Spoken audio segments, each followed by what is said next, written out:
Auzu billahi minash shaitanir rajim, bismillahir rahmanir rahim. Paix et salut sur le prophète Mohammed ainsi que sur sa famille et ses compagnons. Salam alaikum chers auditeurs, j'espère que vous portez bien. Aujourd'hui nous allons parler du istikhara, donc la prière de consultation. Les prières de consultation spécifiques, spéciales, qui sont des prolongements de la prière de consultation que le prophète Mohammed, paix et salut sur lui, nous a enseigné. Je vais dévoiler quelques secrets de ces prières, comment ça fonctionne, Inch'Allah. Et en même temps parler des cours, donc des formations que je donne donc, à ce propos. Bon, pour ceux qui ne me connaissent pas, mon nom c'est Koli Cherif Keita. Je suis donc Mokaddam dans une grande confrérie soufie qui s'appelle la Tidjania. Et je suis aussi formateur, je suis coach aussi, ça c'est mon métier à côté. Donc je fais le istikhara, voilà, pour les gens, donc les gens qui ont des problèmes. Donc que ce soit problème de mariage, problème dans leur vie, voilà, personnelle, professionnelle, spirituelle. Donc je fais le istikhara pour eux. Et j'enseigne aussi comment faire le istikhara. Voilà, donc les méthodes que je donne sont très rapides. Voilà, très rapides. Et nous avons atteint plus de 100 étudiants. Voilà, il y a plus de 100 personnes qui apprennent avec moi actuellement. Et les résultats sont très satisfaisants, alhamdulillah. Certains d'entre eux ont même déjà commencé à consulter professionnellement pour les gens. Donc je vais parler de ça. Donc si ce sont des choses qui vous intéressent, voilà, il y a tous les renseignements dans la description. Mon numéro de téléphone, mon site web aussi, et comment me joindre. Voilà, et les cours sont très accessibles et l'application est très rapide aussi. Donc une fois que vous prenez les cours, en quelques heures, vous pouvez déjà commencer à les mettre en pratique. On va parler de ça aujourd'hui, Inch'Allah. Très bien. Alors, le istikhara, donc, c'est beaucoup plus qu'une simple demande de choix. Oui ou non, est-ce que je peux le faire, est-ce que je ne peux pas le faire, est-ce que c'est bien pour moi, est-ce que c'est pas bien pour moi. C'est beaucoup plus profond que ça. Pourquoi? Parce que le istikhara nous amène à développer notre reliance avec Allah Azawajal. Donc il y a dans le istikhara lui-même, dans l'exercice du istikhara, il y a une école de spiritualité dans le istikhara. Parce que le istikhara, donc c'est le souvenir que nous ne connaissons rien, que nous ne savons rien, que nous avons besoin de guidance et que se tourner vers Allah Azawajal est la meilleure chose que l'on puisse faire pour trouver cette guidance. Et cela fait partie, bien entendu, de notre sunna. Donc le prophète Mohammed, que le salut et la paix lui soient accordés, a enseigné le istikhara. Et les compagnons le faisaient beaucoup. Donc les compagnons priaient toujours. Chaque fois qu'il y avait des occasions, c'était pas seulement pour les voyages, pour le choix d'une femme ou pour le choix d'une maison, mais même pour des choses beaucoup plus simples. Voilà, ils faisaient tout le temps le istikhara. Voilà, est-ce que aller à gauche ou à droite c'est mieux pour moi? Et ils s'en remettaient à Dieu et puis ils prenaient leur décision.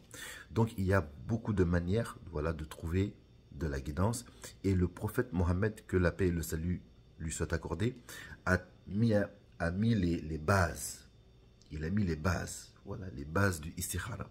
Et c'est sur ces bases-là que les maîtres spirituels, les soufis, ont construit, donc ont élaboré des méthodes, voilà, pour aller plus loin. Voilà, parce que les individus, souvent, ont des prédispositions et nous avons ce qu'on appelle l'intuition, la clairvoyance, qui sont des choses que nous avons, que chacun d'entre nous a et que nous pouvons développer. Alors le istikhara, donc c'est une reliance. Voilà, donc le cadre de cette reliance que le prophète sallam a enseigné, c'est 2 rakas. Voilà, on fait 2 rakas. Il n'a pas précisé donc qu'est-ce qu'il faut dire dans ces rakas-là. Il n'a pas précisé non plus le moment où les faire. Donc ça c'est le istikhara général. Donc ce sont les bases que le prophète Mohammed, que la paix et le salut lui soient accordés, a donné. Donc 2 rakas. Et ensuite, après ces rakas, une invocation. Voilà. Cette invocation est facile à trouver. Si vous voulez la chercher sur Google, vous pouvez la réciter en arabe. Mais elle marche aussi si vous la récitez en français. Elle marche aussi si vous la récitez en wolof. Elle marche aussi si vous la récitez en bambara. Voilà. L'essentiel, c'est ce qu'il y a dans l'invocation et votre intention. Et on pourrait la résumer ainsi. Donc c'est: oh Allah, je me tourne vers toi. Voilà, par ton grand bien. Voilà, parce que tu sais et je ne sais pas. Voilà. Tu es puissant, je suis impuissant. Et si cette chose, et vous nommez la chose, est un bien pour moi, dans ce monde, dans l'autre monde, pour ma religion, voilà. Donc facilite-le-moi, voilà, accorde-le-moi. Mais si ce n'est pas bon pour moi, dans ma vie présente, ma vie future, pour ma religion, alors détourne-moi d'elle. Voilà, et accorde-moi le bien partout où il se trouve. Et vous avez des petites variantes de cette invocation, mais le fond de l'invocation est toujours le même. Voilà, c'est toujours se tourner vers Allah Azzawajal et s'en remettre à lui. Donc le istikhara, c'est une adoration, voilà, où on se tourne vers Allah Azzawajal et on se met entre ses mains et on développe le tawakkul, donc la remise confiante. Donc ça, c'est la base. Ensuite, au fur et à mesure, la spiritualité musulmane, la spiritualité islamique est extrêmement riche et les maîtres spirituels ont développé à partir de ce principe-là, donc des istikhara, qu'on appelle des istikhara khas, donc particuliers. Certains d'entre eux, on trouve les réponses dans les signes, dans les rêves, voilà, dans le cœur. Ça peut prendre quelques jours, ça peut être immédiat. Et certains d'entre eux, donc, voilà, donc, donnent avec des supports, utilisent des supports qui peuvent être des lettres, qui peuvent être le Coran, qui peuvent être le chapelet, qui peuvent être les figures géométriques, etc., etc. Tout cela fait partie donc du compendium et de la richesse du patrimoine islamique. Alors, je vais donner quelques exemples de istikhara khasa et je vais parler aussi des formations que je donne. Voilà, qu'est-ce que vous allez apprendre dans les formations.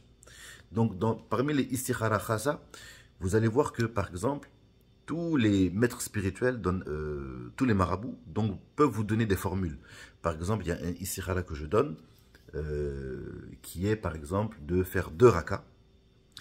Dans chaque raka, faire 11 fois la sourate Ikhlas. Voilà, ça c'est un istikhara qu'un de mes oncles m'a donné, qui est Muqaddam, qui m'a donné quand j'étais beaucoup plus jeune et qui marche et que j'utilise encore aujourd'hui, que je donne aussi. Donc c'est 2 rakas, 11 ikhlas à chaque raka, et après le salam, vous faites 111 ikhlas. 111 ikhlas. Vous avez l'autorisation de le faire. Je vous donne l'autorisation. Vous avez l'autorisation de le faire. Voilà. 111 fois la sourate Ikhlas. Et après, vous faites votre demande. Vous précisez votre demande. Et vous allez dormir. Voilà. Vous allez certainement voir en rêve. Donc des indices qui vous apportent des réponses par rapport à votre préoccupation. Par rapport à votre question. Voilà. Et aussi, à l'état de veille aussi, vous pouvez avoir des indices, des inspirations, des discussions, des choses qui arrivent par hasard, des coïncidences qui vont raffermir votre cœur soit d'un côté ou d'un autre. Donc ce istikhara khasa, c'est un istikhara khasa, il dure 3 jours. Voilà. Pourquoi c'est un istikhara khasa?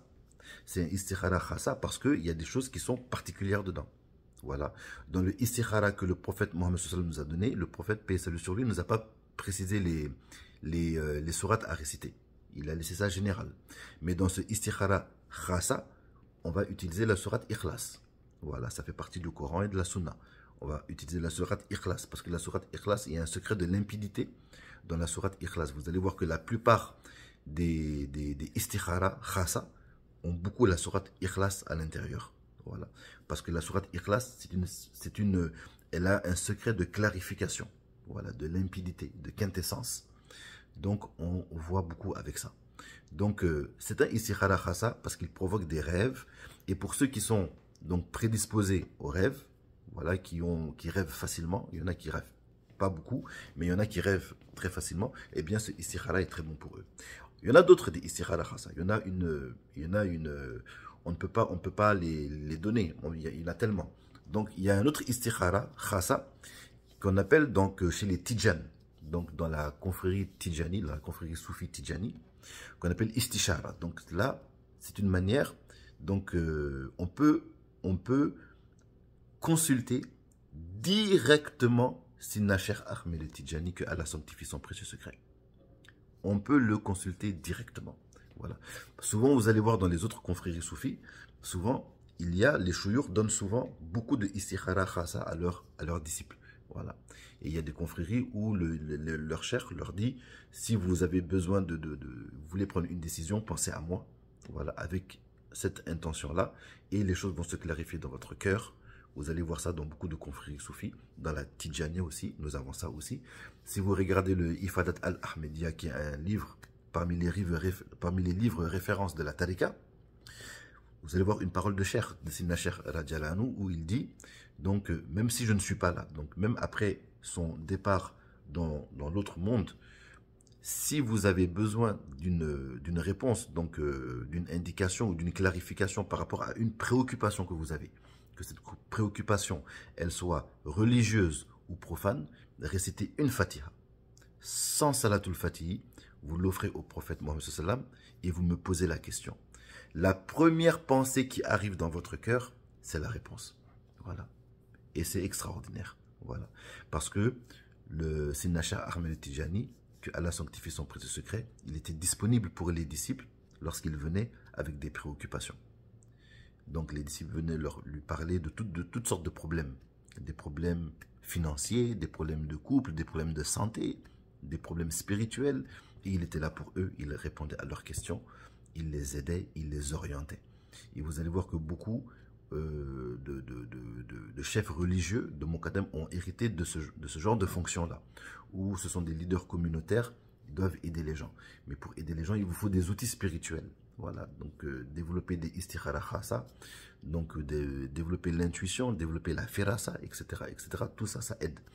Donc, dans la Tidjania, on a ce qu'on appelle donc le istishara dont je viens de vous parler. Voilà, où on récite Salatul Fatihi, on pose la question à Sidna Cheikh Ahmed Tidjani, que Allah sanctifie son précieux secret, et il nous répond. Voilà, parce qu'il est vivant.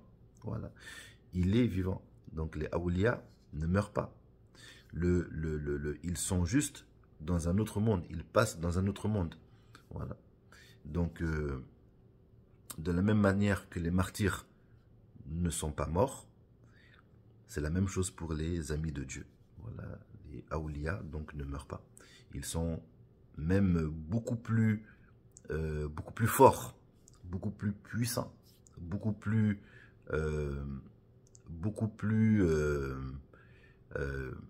et étonnamment leur charisme sont beaucoup plus spectaculaires après leur décès que même durant leur vivant, leur temps où ils sont vivants. Voilà, donc ça c'est un deuxième exemple de istikhara khasa. Maintenant, il y a un istikhara khasa par exemple qu'on fait avec le chapelet.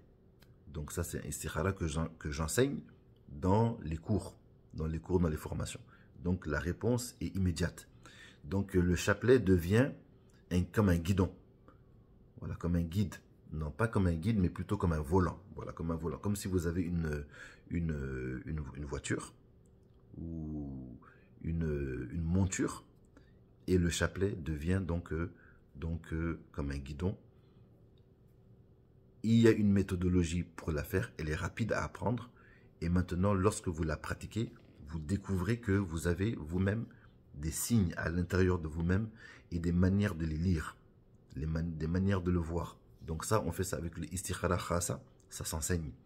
Souvent, vous allez voir des marabouts au Sénégal, au Mali, en Guinée, vous allez voir que souvent, vous leur posez des questions et ils voient avec le chapelet. Voilà, comment ils font ça. Voilà, comment ils font ça. Ça s'apprend. Ça s'apprend. Voilà, c'est un istikhara qui s'apprend. Donc la même chose aussi avec le Saint-Coran aussi, par exemple. Vous pouvez faire le istikhara avec le Saint-Coran. Ça marche aussi avec des livres de hadith. Ça marche aussi même avec des livres profanes, avec des livres de poésie. Il y en a qui le font même avec le Bouryad al-Mustafid, donc qui est un livre de la Tariqa Tidjani. D'autres le font avec Al-Bukhari, ça marche très bien aussi. Donc ça c'est le Ilmul Fatul Kitab. Donc c'est un istikhara qu'on fait avec le livre. Il y a une manière de le faire aussi. Donc je l'enseigne aussi dans mes formations. Module 5. Vous allez dans le module 5, vous allez l'apprendre. Voilà. Et ces istikhara donc vous donne des réponses tout de suite. Parce que c'est une école où vous faites l'apprentissage de la lecture des signes, de l'interprétation des signes. Et les signes ne sont pas toujours dehors. Les signes sont aussi en nous. Ce que vous ressentez, ce sont des signes. Ce à quoi vous pensez, ce sont des signes. Les images que vous voyez, ce sont des signes. Ce que vous ressentez, ce sont des signes à interpréter. Voilà, il y a des soufis qui sont même spécialistes des signes du corps. Lorsque le corps tremble, si la paupière tremble du côté droit ou du côté gauche, qu'est-ce que ça veut dire? Quand la main gratte, qu'est-ce que ça veut dire? Il y en a qui connaissent cette science-là. Voilà, ce sont des sciences. Ce sont des sciences qui font partie de nos sciences. Voilà, et Allah les donne à qui il veut. Vous voyez un petit peu? Donc c'est ça. La géomancie aussi, je l'enseigne aussi. Ça fait partie des 4 premiers modules. La géomancie, elle peut être compliquée s'il n'y a pas d'encadrement. Mais la forme que j'enseigne est très simple. Elle est très rapide. Elle est effective immédiatement. Et les résultats sont spectaculaires aussi. Voilà, les résultats sont rapides aussi. Si vous voulez l'apprendre, voilà, vous allez dans la formation ou vous me contactez et je vous dis comment le faire. Voilà. Donc il y a un groupe WhatsApp dans lequel les étudiants sont. Et dans ce groupe WhatsApp, on donne des exercices. Des exercices sur des cas réels. Et vous allez voir que les étudiants découvrent eux-mêmes et sont bluffés par les résultats. Parce que c'est réel. Ces choses-là sont réelles. Voilà. Il n'y a aucune prétention de connaître l'avenir. D'ailleurs, le istikhara, ce n'est pas pour connaître l'avenir, même si on peut avoir des signes. Mais ce sont des orientations. C'est une demande de guidance. Dans cette demande de guidance, souvent, il y a des informations qui viennent aussi. Ce n'est pas toujours obligatoire, mais souvent, il y a des informations qui viennent. Tous les istikharas sont bons. Tous les istikharas sont bons. Que ce soit le istikhara général, qui est pour tout le monde, que moi-même je fais encore, que je fais toujours, parce qu'il est très très bon. Et tous les istikharas khasa aussi, que je fais aussi, pour moi-même personnellement, pour ma famille, dans le cadre de mon travail, tous ces istikharas sont bons, parce qu'ils vont développer chez vous la reliance, ils vont développer chez vous le tawakkul, ils vont développer chez vous l'humilité aussi. Ils vont développer chez vous la contemplation. Ils vont développer chez vous la méditation. Le fait d'être attentif. Le fait d'être attentif à tous les signes. Le fait d'être attentif au monde invisible. Voilà, vous allez voir qu'il y a réellement un monde invisible. Par exemple, quand on va parler du malakout, lorsque vous faites le istikhara avec le chapelet ou avec le livre, vous êtes en contact avec le malakout. Le malakout, c'est un monde qui est avant notre monde physique. Le monde physique qui est le Nassout, que les soufis ont appelé Nassout dans la cosmogonie soufie. On appelle ça le Nassout. Mais le monde avant, c'est Malakout. Voilà, après vous avez Jabarout, etc., etc., etc. Donc tous ces mondes sont des mondes qui sont intérieurs ou subtils ou beaucoup plus subtils. Lorsque les choses arrivent dans notre monde physique, ça passe d'abord par plusieurs mondes. Donc quand vous faites un rêve, par exemple, vous allez rêver, par exemple, d'un événement. Et ensuite, quelques jours plus tard, vous voyez que l'événement se produit. Qu'est-ce qui s'est passé? En fait, ce qui s'est passé, c'est que le rêve, quand vous étiez en train de rêver, vous étiez dans le malakout. Donc quand Allah Azzawajal a décrété l'événement, l'événement a déjà commencé. Donc il a commencé dans le monde de sa puissance. Donc les noms ont commencé à se manifester, les noms divins ont commencé à se manifester.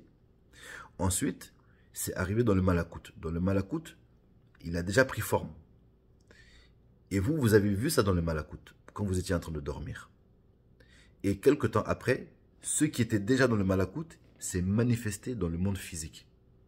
Et c'est ça qui arrive. Donc quand vous faites des rêves prémonitoires, c'est ça qui se passe. Mais vous n'avez pas toujours besoin de dormir pour voir ça. Voilà, souvent avec les méthodes, comme le Istikhara Khasa, avec le chapelet, avec le livre, etc., vous pouvez les voir avant que ça vienne. Ou vous pouvez avoir des indices, voilà, de certaines choses. Ou vous pouvez avoir certaines orientations, etc., etc. D'accord?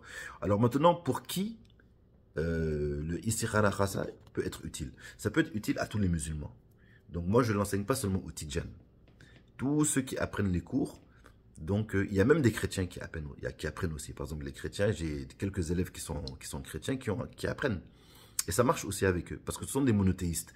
Donc quand il y a un cadre, voilà, quand on donne un cadre, les chrétiens le comprennent très très bien. Voilà, ce sont des croyants, ils sont monothéistes aussi, donc ils le comprennent très bien. Donc tous les musulmans qui veulent apprendre sont les bienvenus. Voilà, ce ne sont pas des sciences qui sont réservées aux Tidjanes seulement. Tous les musulmans peuvent apprendre. Parmi mes élèves, il y a des mourides. Parmi mes élèves, il y a des Chazili, il y a des Bouchichi, il y a des Tidjanes, bien entendu. Mais il y a aussi des musulmans qui ne sont pas dans des confréries, qui apprennent et qui sont très bons dedans aussi. Voilà. Donc c'est pour tout le monde. Ensuite, quelle peut être l'utilité? Donc au-delà de l'utilité spirituelle, de l'utilité dans le cheminement spirituel, parce que le istikhara, ça développe l'esprit de contemplation. Quand on fait le istikhara, on devient plus sensible aux signes, on devient plus attentif, on devient plus méditatif. Quand on fait le istikhara, on se rend compte aussi qu'on ne connaît pas grand-chose, que le monde invisible, que l'inconnu est vaste et qu'on ne peut avoir que quelques indices. Donc ça développe aussi l'humilité. Ça développe aussi le tawakkul. Parce que quand on le fait, on s'en remet totalement à Allah Azawajal. Ça nous apprend la nuance. Ça nous apprend à ne pas être sûr. Ça nous apprend aussi que les choses peuvent changer. Donc ça développe même la crainte révérentielle. Parce que quand vous voyez des événements, vous voyez ensuite que après une prière, après une aumône, ces événements peuvent changer. Voilà, Allah Azawajal, il peut changer tout, il peut tout changer. Donc ça développe aussi la crainte révérentielle. Donc c'est très bon, même d'un point de vue personnel. Maintenant, c'est bon aussi d'un point de vue utilitaire aussi, pour vous-même. Voilà, quand vous avez des décisions à prendre, quand vous avez des choses à comprendre, vous voulez savoir qu'est-ce que telle personne pense de moi, qu'est-ce qui est mieux pour moi, est-ce que ce business est un bon business pour moi, est-ce que cette décision est profitable, est-ce que cette femme est bien, est-ce que cet homme est bien, etc., etc. Donc ça va vous aider. Ça va vous aider aussi ceux qui sont autour de vous, donc vos amis proches, votre famille proche. Donc si vous êtes chef de famille ou que vous avez des personnes de votre entourage, de votre famille proche qui ont besoin de conseils, ça va vous aider, ça va les aider. Ça va vous aider aussi si vous êtes un guide religieux. Donc pour les mukadam, les imams, les guides religieux, souvent les gens viennent vous voir. Quand les gens viennent vous voir, ils vous posent plein de questions. Est-ce que cette chose est bien pour moi? Est-ce que cette chose n'est pas bien pour moi? Souvent, vous avez besoin donc de la clairvoyance, donc pour voir au-delà donc de ce qui est immédiat. Ce sont des outils qui vont vous aider beaucoup. C'est bon aussi pour les thérapeutes, ceux qui sont dans le professionnel, ceux qui ont une activité professionnelle, guérisseurs, tradipraticiens, naturopathes, herboristes, coach, tout ce qui est thérapie d'accompagnement, etc., etc. Si vous avez ces outils en plus, ça vous donne quelque chose de spécial, très très utile pour vous et pour les autres. Vous voyez? Et ce sont des sciences très utiles qui peuvent vous faire sortir aussi du chômage rapidement. Je sais qu'en Afrique, souvent les jeunes n'ont pas de travail. Si vous êtes honnête et que vous apprenez des choses qui sont utiles pour vous et pour les autres, vous pouvez rapidement sortir donc du chômage aussi avec des choses assez rapides, voilà, et simples comme ça. Vous voyez? D'accord, donc c'est ça. Donc si vous voulez apprendre, voilà, ça me fait plaisir, voilà, de partager ces connaissances-là. Ce sont des connaissances qu'on ne trouve pas facilement. Voilà, parce que pendant longtemps, on a gardé ça secret. Voilà, on a gardé ça pour une élite. Mais le monde aujourd'hui est telle qu'on en a besoin. Voilà, il faut que ça soit le plus répandu possible et que ça ne soit pas seulement un petit groupe, surtout qu'aujourd'hui, les sciences se perdent. Les sciences se perdent et la confusion règne. Maintenant, avec l'intelligence artificielle, le faux, vous allez voir bientôt, le faux va être mélangé avec le vrai. Donc, apprenez ces sciences. Maintenant, c'est même urgent même. Voilà, c'est même urgent. Donc, c'est ça. Donc, si vous voulez le istikhara, que je fasse le istikhara pour vous, contactez-moi. Si vous voulez apprendre comment on fait le istikhara, tout est dans la description. Ok? اللهم صل على سيدنا محمد الفاتح لما أغلق والخاتم لما سبق الناصر الحق بالحق والهادي إلى صراطك المستقيم وعلى آله حق قدره ومقداره العظيم سبحان ربك رب العزة عما يصفون وسلام على المرسلين والحمد لله رب العالمين. السلام عليكم. السلام عليكم.